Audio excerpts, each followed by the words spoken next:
Olá, graça e paz do nosso Senhor Jesus para você que tem acompanhado nossa série de estudos acerca dos atributos e das marcas de uma igreja cristã, e para você também que está chegando agora, que assistindo essa primeira aula.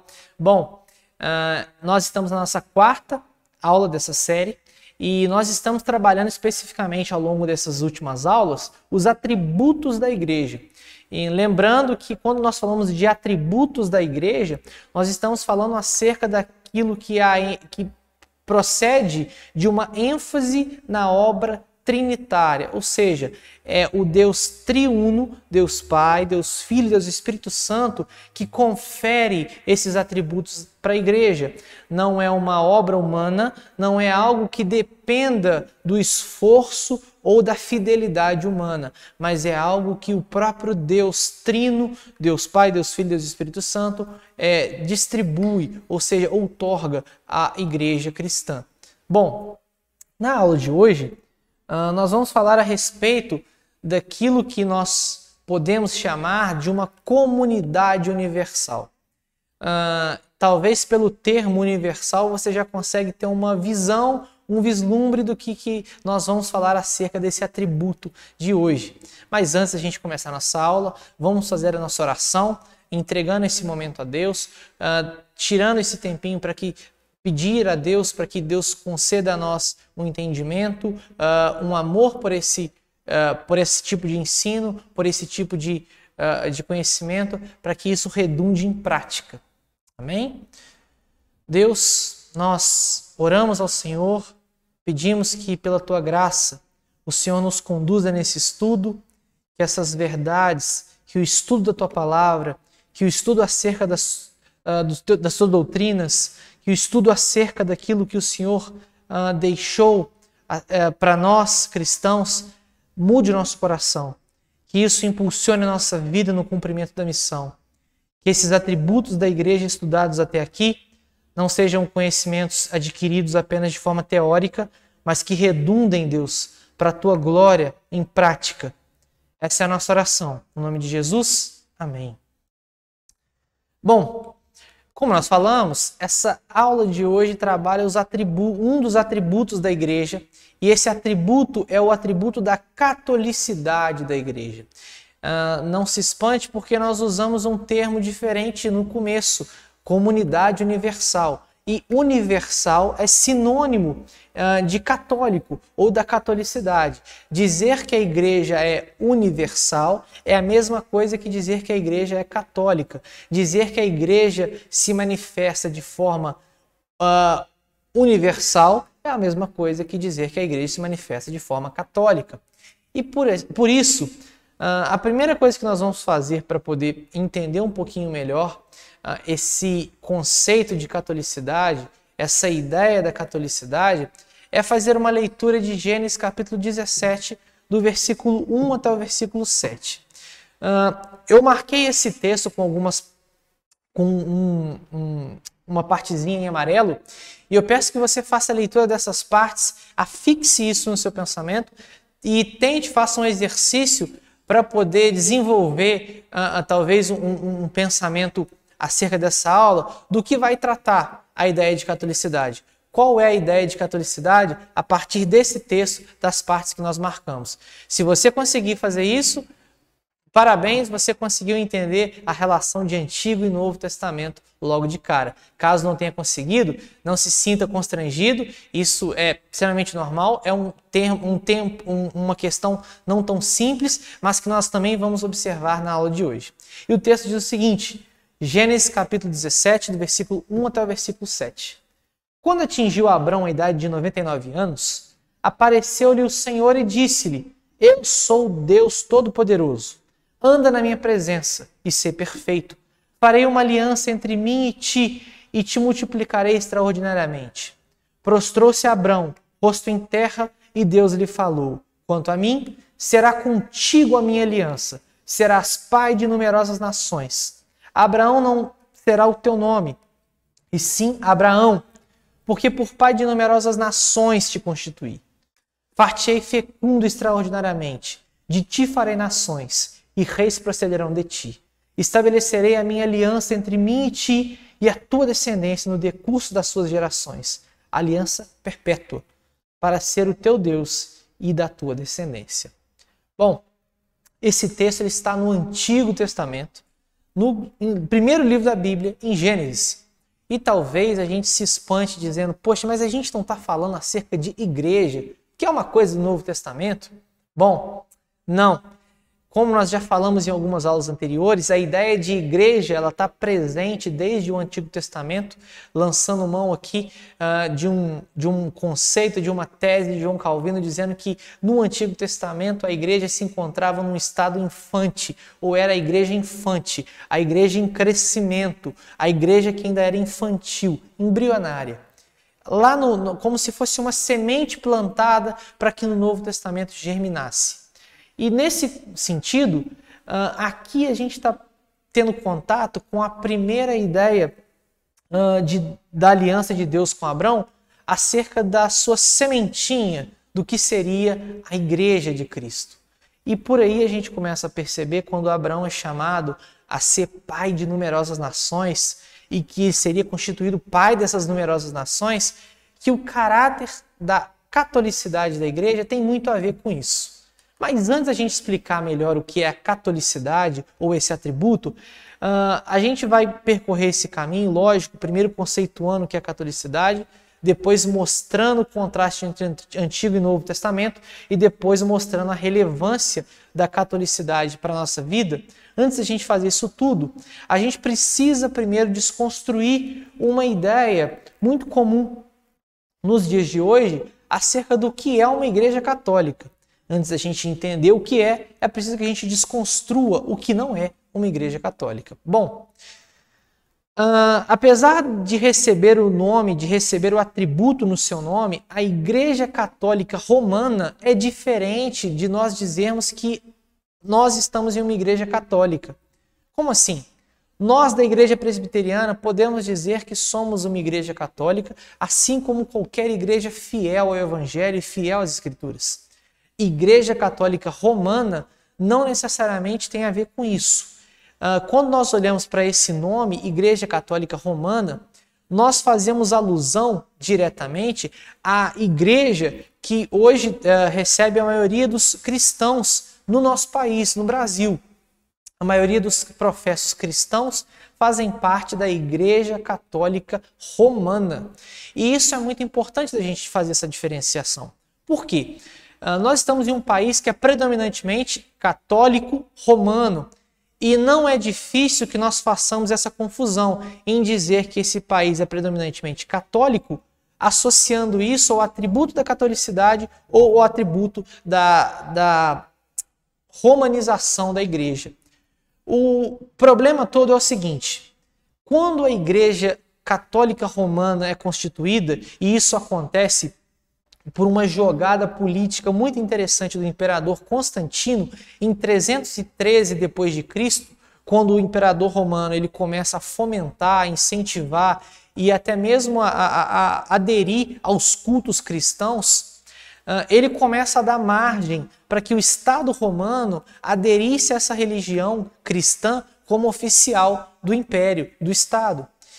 Em 390, o seu sucessor, Teodósio, ele faz um decreto muito importante para que a gente entenda isso. Ele decreta, ele ordena que a igreja oficial no Império Romano agora seria a cristã.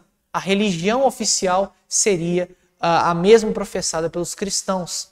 E isso proporciona para a igreja uma questão muito complexa. Porque se antes a igreja tinha uma unidade manifesta de forma muito clara, agora ela não só ela não só se manifesta unida, como ela se associa, aliás, o Império Romano se associa à igreja. Então era meio que complicado nós enxergarmos uma igreja distinta do Império Romano. A igreja fiel, a igreja de Cristo, ela estava dentro de um contexto onde a igreja romana também dominava. Então ali a gente começa a entender que o termo Igreja Católica Romana nasce por um movimento político. Só que aí a gente percebe que esse nome, Igreja Católica Romana, ele usurpa, ele tira o direito da Igreja Fiel de Cristo de ser chamada de Igreja Católica, como se Igreja Católica Romana fosse o nome oficial. Esse termo católica ou a catolicidade se refere ao caráter universal da Igreja. E a Igreja Romana, ela lança mão desse nome porque a Igreja de Roma avançava durante toda a história rumo à conquista mundial. E aí, apesar do caráter do atributo ser preservado, ou seja, da sua abrangência mundial, a Igreja Católica de Roma não continuava fiel ao Evangelho. Mas esse atributo da catolicidade é que é importante a gente perceber. E o que de fato é esse atributo da catolicidade? É justamente esse ato da fé cristã ser crido e ensinado em várias nações. Apesar de ser feito de forma errada pela Igreja Romana durante muito tempo, o atributo da catolicidade ainda acontecia. O atributo da catolicidade, ou seja, essa capacidade da Igreja de ser avançada por todas as nações, de ser cada vez mais implantada e plantada em outras nações, ela ainda continuava. Ou seja, o caráter católico da Igreja pertence não à Igreja de Roma, mas à Igreja de Cristo. A Igreja de Cristo ela é católica. A Igreja de Roma ela usurpa esse nome como uma maneira de ganhar poder político. Por isso nós não podemos confundir quando nós dizemos que nós somos católicos. Por quê? Porque a nossa fé, a fé em Cristo, ela tem abrangência mundial. A palavra católica, a palavra catolicismo ou catolicidade, como sinônimo da palavra universal, universalidade, ela tem o sentido de que a abrangência é mundial, é universal, é muito mais ampla do que uma questão nacional apenas. Ou seja, essa ideia da catolicidade ela precisa ser observada e precisa ser preservada. Então, a Igreja de Cristo ela não está condensada a apenas uma nação. O atributo da catolicidade é justamente essa ideia de que a Igreja de Cristo está espalhada por todo o mundo e pessoas de diferentes nações, diferentes povos, diferentes línguas irão crer em Cristo, ser ensinadas do Evangelho, irão render a sua vida e, consequentemente, formar uma igreja. Apesar de que essas igrejas têm sistemas de governo diferentes, se elas creem em Cristo, se elas são ensinadas conforme o Evangelho, elas fazem parte do corpo, ou seja, a unidade, e de forma manifesta, a unidade acontece por meio da sua catolicidade. Ou seja, a catolicidade, na prática, ela é a manifestação da unidade. Quando nós falamos que a igreja é unida, como nós falamos na aula anterior, nós estamos dizendo que em qualquer parte do mundo, se alguém professa Jesus como Senhor e Salvador, está automaticamente unido ao corpo. E por isso, essa ideia da catolicidade, de que há pessoas espalhadas por todo o mundo, de diferentes nações, diferentes tribos, diferentes culturas, atreladas ao corpo, isso é a manifestação da unidade de forma prática. Em Romanos 10, no versículo 9 e 12, a gente percebe o apóstolo Paulo ensinando acerca desse princípio para os crentes da igreja de Roma. Ele diz o seguinte: se com a tua boca confessares Jesus como Senhor e em teu coração creres que Deus o ressuscitou dentre os mortos, serás salvo, porque com o coração se crê para a justiça e com a boca se confessa a respeito da salvação. Porquanto a Escritura diz: todo aquele que nele crê não será confundido, pois não há distinção entre judeu e grego, uma vez que o mesmo é o Senhor de todos, rico para com todos os que o invocam. Bom, o apóstolo Paulo aqui está fazendo um momento de ensino àqueles crentes, onde ele define que qualquer homem, em qualquer circunstância, em qualquer nação, de qualquer cultura, sendo ele de qualquer parte do globo terrestre, de qualquer parte étnica, quando ele crê em Jesus, professa sua fé em Cristo, ele faz parte do corpo. Isso que Paulo está dizendo, de que não há distinção entre judeu e grego, ele está dizendo que não há distinção mais entre o povo de Israel e qualquer pessoa que cresça em Jesus. Ou seja, a catolicidade é exatamente esse ponto. E vão existir pessoas que não são do nosso arraial, não são do nosso bairro, não são da nossa igreja local, que irão crer em Jesus e elas são parte do corpo por causa do Evangelho. Em Apocalipse 7, isso vai além da igreja visível. Isso agora se manifesta na igreja invisível, ou seja, naquela igreja que é a parte eterna, que é a manifestação de todo o corpo de Cristo reunido, desde a primeira vez em que um homem creu na promessa até agora, os últimos dias, quando Cristo voltar. A manifestação dessa igreja invisível se dá em Apocalipse, na visão de João, da seguinte maneira: depois dessas coisas vi, e eis grande multidão que ninguém podia numerar, de todas as nações, tribos, povos e línguas, em pé diante do trono e diante do Cordeiro, vestidos de vestiduras brancas, com palmas nas mãos, e clamavam em grande voz, dizendo: ao nosso Deus, que se assenta no trono, e ao Cordeiro pertence a salvação. Aqui, nessa visão de João da igreja triunfante sendo manifesta, a igreja invisível agora sendo visível, ele está dizendo que não haverá apenas um povo, apenas uma tribo, apenas uma língua ali naquele lugar. Existirão pessoas reunidas de todos os lugares, de todas as nações e línguas. Esse é o atributo da catolicidade manifesto na igreja invisível, na igreja triunfante. Bom, nós podemos usar um grande homem de Deus, Cirilo de Jerusalém. Ele foi um bispo na igreja de Jerusalém, num tempo muito importante, que foi justamente essa transição da igreja primitiva para a igreja sendo talvez usurpada pelo Império Romano. E Cirilo de Jerusalém vai dizer o seguinte: a igreja então é chamada católica porque se espalhou por todo o mundo, de um extremo ao outro da terra, e porque ela nunca cessa de ensinar em toda a sua plenitude cada doutrina que os homens devem ser levados a conhecer. E isso com respeito às coisas visíveis e invisíveis, no céu e na terra. Ela é chamada católica também porque traz a obediência todo tipo de homens, governantes e governados, eruditos e simples, e porque é um tratamento e cura universal para cada tipo de pecado perpetrado, seja pela alma ou pelo corpo, e possui nela cada forma de virtude que se nomeia, seja isso expresso em atos ou obras, ou em cada graça espiritual que se pode descrever. Essa definição de Cirilo, ela é muito importante e muito profunda quando a gente vai falar acerca do que é a catolicidade.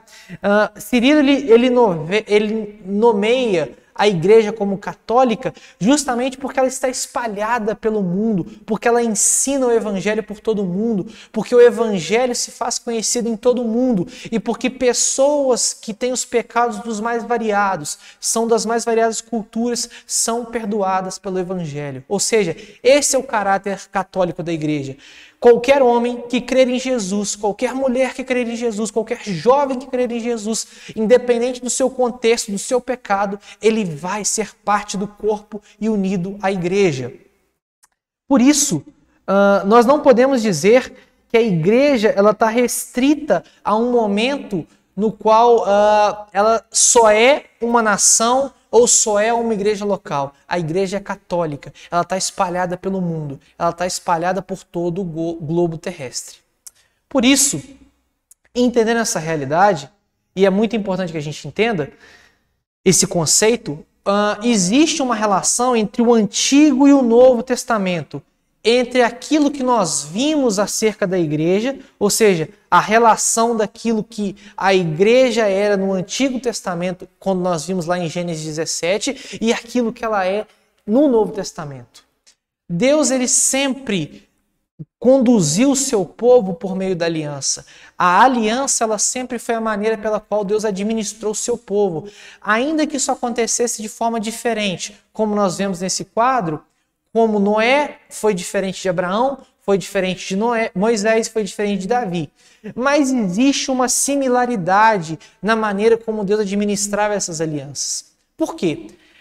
Se você perceber o contexto desses relatos, desses homens, que foram homens que tiveram contato direto com Deus e que receberam de Deus ordenanças e leis e maneiras diferentes de se conduzir a aliança, a gente percebe que existe um movimento de abrangência. À medida que a história da redenção vai aumentando, vai avançando, a aliança vai avançando junto com ela, vai se alargando. Exemplo, em Abraão era uma família, em Moisés começa a ser um povo, em Davi começa a ser uma nação.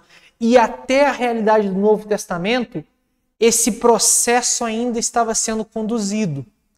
E aí, a gente vai perceber que Deus não tinha dois planos diferentes, dois povos diferentes ou dois propósitos diferentes. Deus tinha um povo, Deus tinha um plano e Deus tinha um propósito. O povo de Deus sempre foi o povo eleito da aliança. O plano de Deus sempre foi redimir esse povo e o propósito sempre foi para que a sua glória fosse manifesta. Ainda que no Antigo Testamento isso aconteça somente com o povo de Israel. E isso é que é o interessante. Porque quando nós vamos olhar para o Novo Testamento, a promessa que Deus fez a Abraão da aliança, ela se cumpre. A descendência de Abraão, que seria manifesta em uma aliança perpétua, ela se cumpre. A numerosa nação. A aliança sempre convergiu para que o povo de Deus tivesse uma abrangência universal. O que isso significa? Desde o primeiro momento em que Deus tem contato com Abraão e que manifesta sua aliança para ele, nunca foi a intenção de Deus que o povo dele fosse condensado eternamente cada vez mais. Pelo contrário, o movimento sempre foi de abertura, de abrangência da aliança e não de afunilar no sentido contrário e não de restringir o povo. E aí, em Gálatas 3, 6 a 9, Paulo explica que essa descendência de Abraão seria manifesta ou seria cumprida, seria realidade, não por meio do sangue de Abraão, mas por meio da fé. Ele vai dizer o seguinte: é o caso de Abraão, que creu em Deus, e isso lhe foi imputado para a justiça. Sabei, pois, que os da fé que são filhos de Abraão. Ora, tendo a Escritura previsto que Deus justificaria pela fé os gentios, preanunciou o evangelho a Abraão. Em ti serão abençoados todos os povos, de modo que os da fé são abençoados com o crente Abraão. Percebam que tem um movimento muito interessante de Paulo dizendo que para Abraão o evangelho era dizer que todos os povos seriam abençoados por meio dele. Abraão não tinha ouvido o evangelho como nós ouvimos. A maneira como Deus fala o evangelho para Abraão é a seguinte: ora, disse o Senhor a Abrão: sai da tua terra, da tua parentela e da casa de teu pai, e vai para a terra que te mostrarei. De ti farei uma grande nação, e te abençoarei, e te engrandecerei o nome. Sê tu uma bênção, e abençoarei os que te abençoarem, e amaldiçoarei os que te amaldiçoarem. Em ti serão benditas todas as famílias da terra. Aqui, Abraão está ouvindo o evangelho. Aqui, Abraão está ouvindo o caráter católico da igreja. É como se no Antigo Testamento Deus estivesse dizendo: Abraão, eu vou ter um povo eleito que vai estar espalhado por todo o mundo e eu vou redimir esse povo. E é pela fé que esse povo vai ser parte da minha aliança, não mais pelo sangue. O que Deus está trabalhando com Abraão é justamente isso, dizendo que a catolicidade da igreja não se dá porque tem muitos descendentes de Abraão espalhados pelo mundo, pelo sangue, mas porque tem muitos descendentes pela fé. São os mesmos que creram na aliança de Deus em Cristo Jesus. Gerhard Voss, um grande teólogo da teologia bíblica, e quando eu falo teologia bíblica, a gente está querendo dizer justamente aquela ideia de olhar para a Bíblia e perceber através dela uma narrativa que conta a criação, a queda, a redenção e a consumação de todas as coisas. Isso é a teologia bíblica. um grande teólogo que trabalha essas questões, ele vai dizer o seguinte: a religião do Antigo Testamento se assemelha a uma árvore cujo sistema de raízes e a copa estão amplamente espalhados, enquanto que o tronco da árvore conserva a seiva a certa distância dentro de um canal estreito. Parece complexo, mas não é. E faz muito sentido o que esse teólogo está dizendo. No período patriarcal, que era o período de Abraão, todo esse potencial universal da igreja, toda essa ideia do povo de Deus ser espalhado por todo mundo, estava muito mais claro do que no período mosaico e monárquico. Para Abraão, Deus fala de forma muito aberta que ele iria chamar um povo de várias nações, que iriam ter muitas pessoas de muitas nações diferentes crendo na aliança e sendo descendência dele. No Novo Testamento, toda essa realidade prometida a Abraão é cumprida. E aquilo que era só uma raiz, aquilo que era só talvez um vislumbre, que Abraão começa a entender um pouco, no Novo Testamento é a realidade plena, é a copa, é o fruto daquela raiz que havia sido prometido. E nesse intervalo entre a promessa e o cumprimento, Deus condensa, Deus guarda esse propósito em um povo específico. E aí sim, Deus condensa essa realidade apenas à nação de Israel. E aí a gente consegue perceber o que Voss está dizendo aqui. É basicamente como se todo o propósito redentivo de abrangência nacional, universal da aliança fosse condensado no período de Moisés e Davi, porque ali não existia essa visão tão clara como se tinha em Abraão e como se tem no Novo Testamento, de que o povo de Deus iria ser espalhado por todo o mundo, os eleitos de Deus estariam por todas as nações.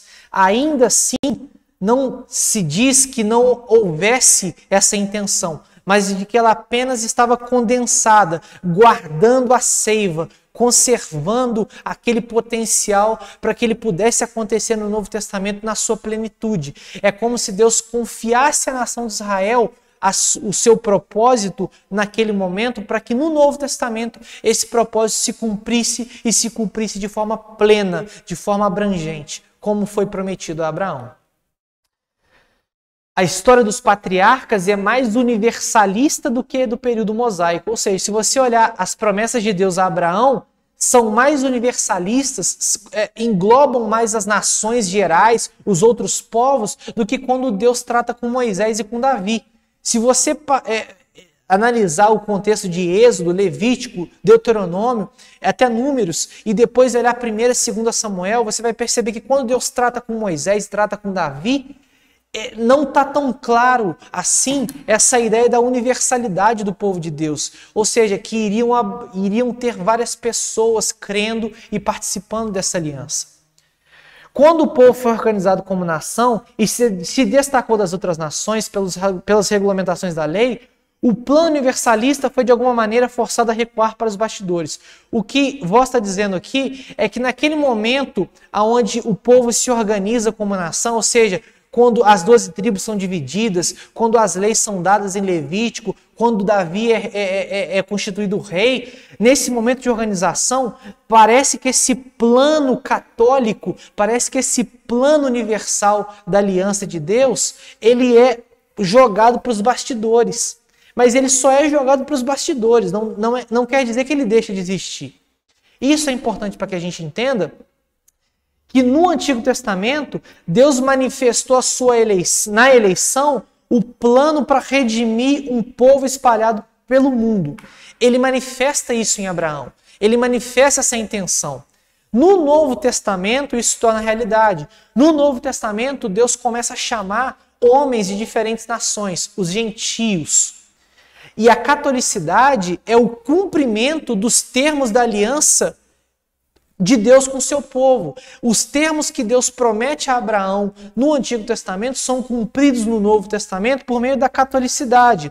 É aí que Deus faz aquilo que era apenas um vislumbre, apenas uma raiz, ser conservado pela seiva, ou seja, a história da organização do povo, ser concretizado na copa, ou seja, a realidade do Novo Testamento. Essa figura é muito importante para que a gente entenda. Esse período curto entre Moisés e Davi, o cativeiro babilônico, aquela coisa toda até a manifestação de Cristo, é um momento em que Deus condensa esse propósito, ele meio que guarda isso atrás de um povo, mas depois isso é exposto no Novo Testamento.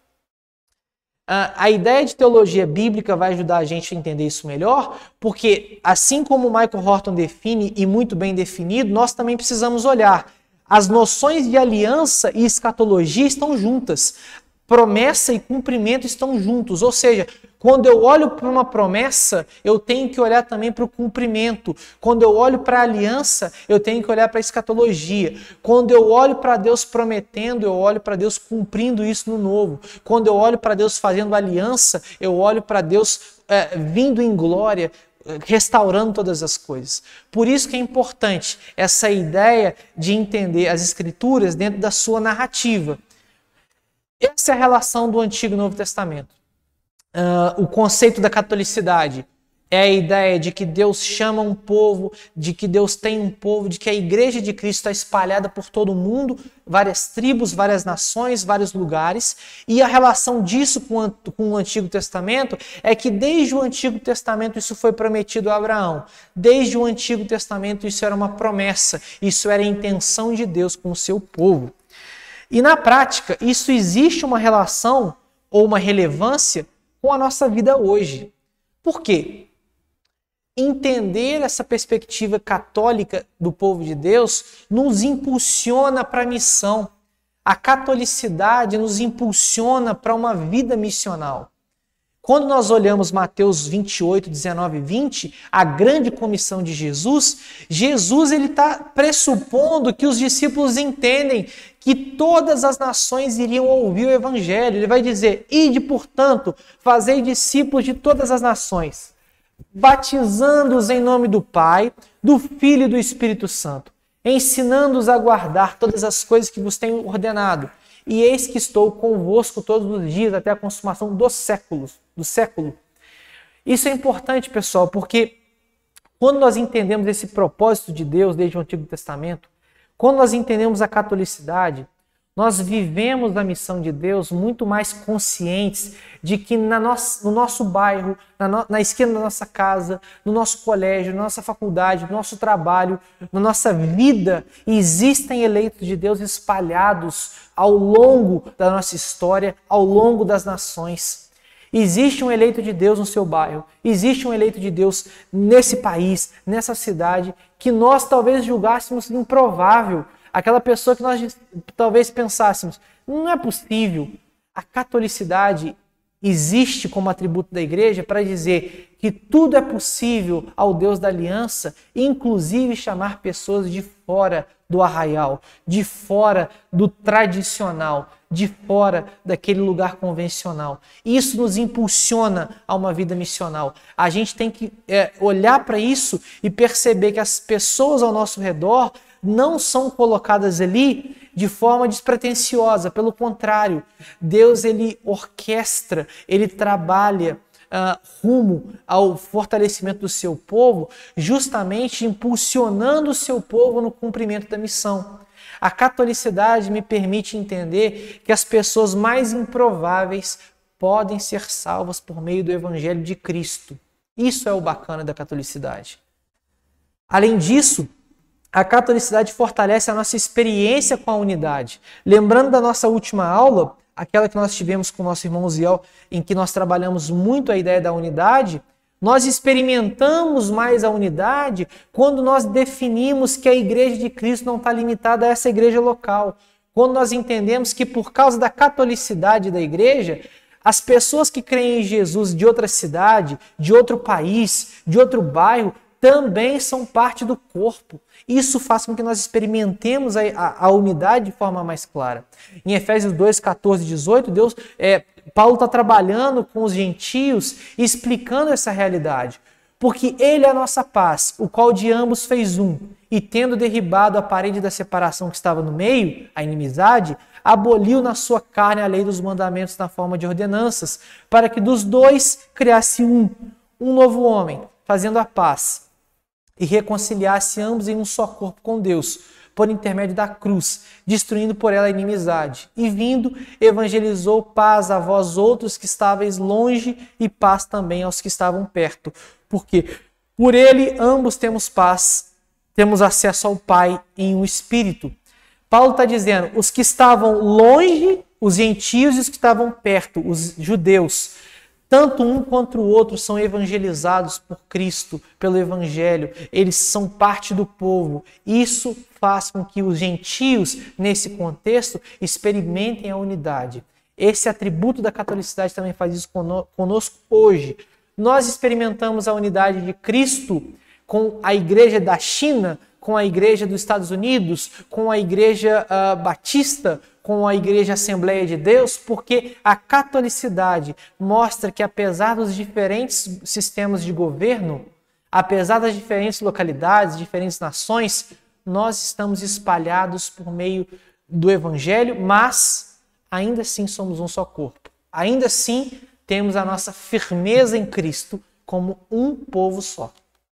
Bom, por isso, concluindo nossa aula, a Igreja é católica, porque o seu povo é diverso, porque são várias pessoas de várias culturas e vários povos e várias nações e várias línguas fazendo parte do corpo, unidos a Cristo. Deus sempre demonstrou através da aliança que ele tinha um propósito universal para o seu povo. E um grande parênteses, universal não quer dizer que todos do mundo vão ser salvos, mas que em todo o mundo haverá eleitos de Deus. Esse talvez seja um ponto interessante. Dizer que a igreja é católica, que a igreja é universal, não significa dizer que todo mundo faz parte da igreja, mas dizer que em toda parte do mundo existe algum membro da parte do corpo de Cristo.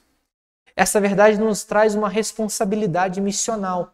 Não só o privilégio de fazer parte do povo de Deus, mas a responsabilidade de chamar pessoas de fora do meu arraial a participar. A catolicidade me impulsiona a isso, a dizer, apesar dessa pessoa não fazer parte da minha religião, do meu povo, do meu contexto, eu posso pregar o Evangelho, porque Deus o faz um em mim através de Cristo, perdoando os pecados, transformando a vida daquele indivíduo. Bom, essa é a realidade do catolicismo. Isso é ser católico. Dizer que nós somos católicos é parte da vida cristã. Nós somos a Igreja de Cristo católica, apostólica, mas nós não somos romana. Nós temos os fundamentos nos apóstolos, nós temos o fundamento de que a Igreja de Cristo está espalhada pelo mundo, mas nós não estamos aliados ao Estado romano mais. Nós não estamos aliados à Igreja Católica Apostólica Romana, que infelizmente em alguns pontos se equivoca na interpretação bíblica e na prática da vida cristã. Por isso, vamos encerrar com uma oração pedindo para que Deus nos molde, nos mova em direção a essa compreensão da catolicidade da igreja cada vez mais. Amado Pai, Santo Deus, obrigado porque nós estamos reunidos como um só povo, apesar das diferentes culturas em diferentes nações. Que o Senhor nos conduza, Deus, a experimentar mais da unidade através desse atributo da catolicidade. Que a diversidade do corpo fortaleça ainda mais o nosso amor uns pelos outros. Nos conduza, Deus, em nome de Jesus Cristo. Amém. Bom, pessoal, se ficou alguma dúvida, se você ainda está com uma pulguinha atrás da orelha, ainda está com algum detalhe para ser acertado, não deixe de me perguntar, não deixe de perguntar ao irmão Ziel. Nós estamos aqui justamente para poder sanar essas dúvidas, para poder ensinar aquilo que nós temos observado como a sã doutrina dentro da Igreja Presbiteriana Conexão. Então, por isso, pode nos procurar, sinta-se à vontade, é um prazer para a gente. Te convido a assistir às aulas passadas, caso não tenha assistido, e continuar conosco ao longo dessa série. Um grande abraço para vocês, que Deus nos abençoe e uma boa semana na presença do nosso Senhor e Redentor, Jesus Cristo. Amém.